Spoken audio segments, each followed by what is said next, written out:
So say we're given a sequence with 256, 128, 64, and 32.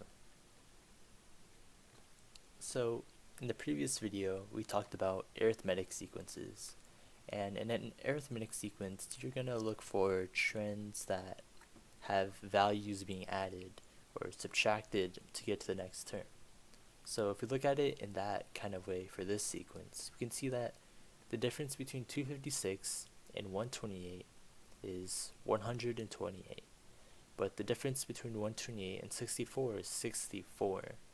And because those two values to get to the next term are not the same, then this cannot be treated as an arithmetic sequence. Instead, we can see that 256 to 128, that's actually being multiplied by 1 over 2.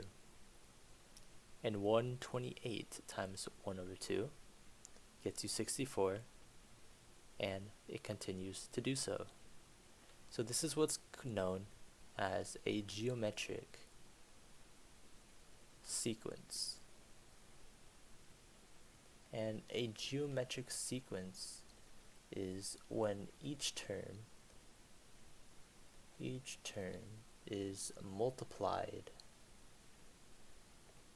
by a value which can also be positive or negative to get to the next term.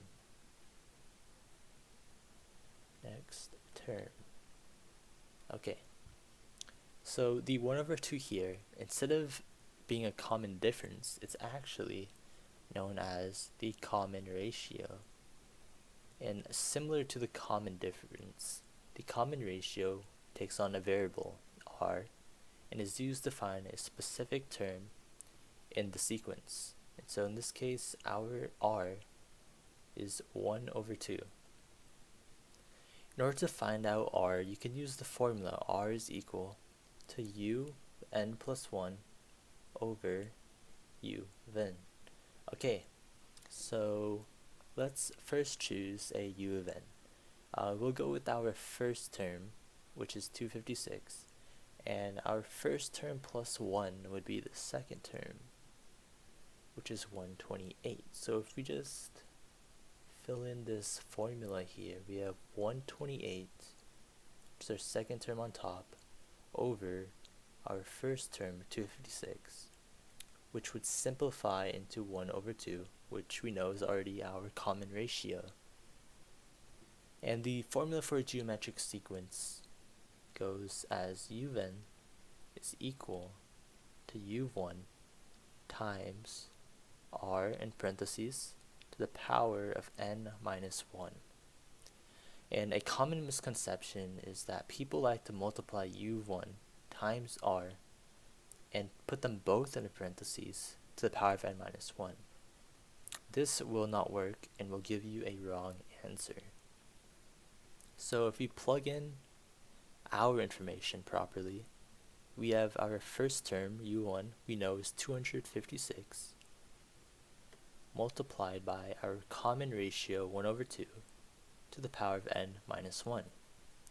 And like in arithmetic sequence, these both use the sigma notation. So for our lower bound, we are going to plug in the first term that we used in our formula, which is our first term. Okay, and for upper bound, this can go to infinity, and we just need a number that we're trying to find in the sequence. So let's say we wanted to find the 6th number in this sequence. So we would put our upper bound as 6 and plug in our formula, 256 times 1 over 2 to the power of n minus 1. Okay. Now all you have to do again is plug in your upper bound for the value of n. So we have 256 times 1 over 2 to the power of n is 6, so 6 minus 1, we get 5. And this becomes 256 times 1 over 2 to the power of 5 is 32, so we get 1 over 32. And if you were to calculate that, you would get about 8. And so we can check this real quick here. So we know our fourth term, 32. So let's start at 32. 32 divided by 2 is 16.